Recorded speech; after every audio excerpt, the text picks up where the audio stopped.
नमस्कार दोस्तों, स्वागत है आपका हमारे चैनल पर। आज हम एक बहुत ही दिलचस्प और गहरे विषय पर बात करने जा रहे हैं। आज का वीडियो उन सभी पुरुषों के लिए है जो अपनी काम वासना यानी अपनी यौन इच्छाओं को समझने की कोशिश करते हैं और ओशो के विचारों से अपने जीवन को और भी बेहतर बनाना चाहते हैं। ओशो ने हमेशा अपने विचारों में मनुष्य के भीतर छिपी इच्छाओं और कामुकता पर बहुत गहरे विचार किए हैं। आज हम ओशो के 10 ऐसे विचारों के बारे में बात करेंगे जो पुरुषों की काम वासना पर आधारित हैं। यह विचार न केवल आपको एक नई सोच देंगे, बल्कि आपके जीवन में मानसिक शांति और संतुलन भी ला सकते हैं। तो चलिए, बिना किसी देरी के जानते हैं ओशो के उन गहरे विचारों को। अगर आपको वीडियो पसंद आए तो कृपया लाइक, सब्सक्राइब और इस वीडियो को शेयर करना न भूलें। अब चलते हैं ओशो के विचारों की ओर। ओशो कहते हैं कि काम वासना सिर्फ शारीरिक नहीं, बल्कि एक मानसिक स्थिति भी होती है। इसका जन्म हमारे मन में होता है और फिर यह शरीर में व्यक्त होती है। इसका मतलब यह है कि हमारी मानसिक स्थिति और सोच ही इस इच्छा को उत्पन्न करती है। ओशो के अनुसार अगर हम अपनी मानसिक स्थिति को सही दिशा में बदलें, तो हमारी काम वासना भी एक सकारात्मक और नियंत्रित रूप में बदल सकती है। ओशो कहते हैं कि पुरुषों की काम वासना मन में उत्पन्न होती है और शरीर उसकी प्रतिक्रिया करता है। अगर हम अपने मन को शांति और संतुलन से भर लें, तो काम वासना का प्रभाव भी कम हो सकता है।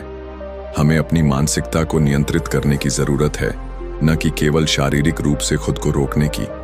ओशो के अनुसार अगर हम अपनी काम वासना को समझते हैं और इसे सही दिशा में नियंत्रित करते हैं, तो यह हमारी आध्यात्मिक उन्नति का हिस्सा बन सकती है।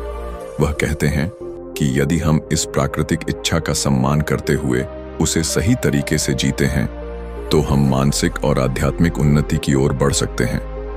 ओशो मानते थे कि काम वासना एक शक्तिशाली ऊर्जा है। इस ऊर्जा का सही उपयोग कर हम अपनी जिंदगी में बहुत कुछ प्राप्त कर सकते हैं, लेकिन यदि इसका दुरुपयोग किया जाए तो यह हमारी ऊर्जा को नष्ट कर सकता है। इसलिए ओशो ने कहा कि हमें इस ऊर्जा का सही दिशा में प्रयोग करना चाहिए। ओशो का कहना है कि जब हम काम वासना पर दबाव डालते हैं, तो यह और भी जटिल और उलझी हुई हो जाती है। इसके बजाय हमें इसे स्वाभाविक रूप से जागृत होने देना चाहिए। जब हम इसे स्वीकृति के साथ स्वीकार करते हैं, तो यह हमारे जीवन में संतुलन लाती है। ओशो कहते हैं कि जब पुरुष अपनी काम वासना और इच्छाओं पर नियंत्रण रखते हैं, तो उन्हें अपनी आंतरिक शक्ति का एहसास होता है। यह आत्मनियंत्रण उन्हें मानसिक शांति और संतुलन प्रदान करता है, जिससे वे अपने जीवन को बेहतर तरीके से जी सकते हैं।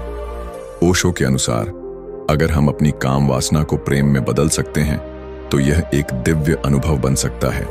यानी हमारी यौन इच्छाएं जब प्रेम और सम्मान के साथ जुड़ी होती हैं, तो वे हमारे जीवन में एक नई रोशनी लेकर आती हैं। इस दृष्टिकोण से काम वासना केवल शारीरिक संतुष्टि नहीं, बल्कि एक मानसिक और आध्यात्मिक यात्रा बन जाती है। ओशो ने कहा कि काम वासना का अस्तित्व प्रेम के बिना नहीं हो सकता, लेकिन प्रेम के बिना काम वासना का कोई वास्तविक अर्थ नहीं होता। प्रेम और काम वासना दोनों का संतुलन होना चाहिए। जब हम इन्हें अलग अलग नहीं, बल्कि एक साथ महसूस करते हैं, तो जीवन में एक नई गहराई और अर्थ आता है।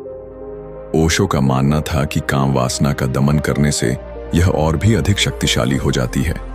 इसके बजाय हमें इसे स्वीकार करना चाहिए और समझदारी से इसका मार्गदर्शन करना चाहिए।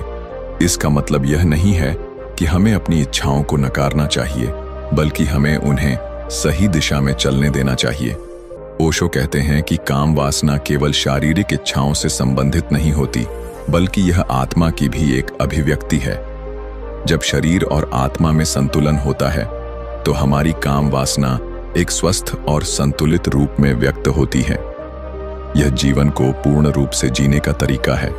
तो दोस्तों, यह थे ओशो के 10 महत्वपूर्ण विचार पुरुषों की काम वासना पर। इन विचारों से हमें यह समझने में मदद मिलती है कि काम वासना सिर्फ शारीरिक नहीं, बल्कि मानसिक और आध्यात्मिक पहलू से भी जुड़ी होती है। अगर हम इसे समझकर संतुलित तरीके से जीते हैं, तो यह हमारे जीवन को और भी सुंदर बना सकती है।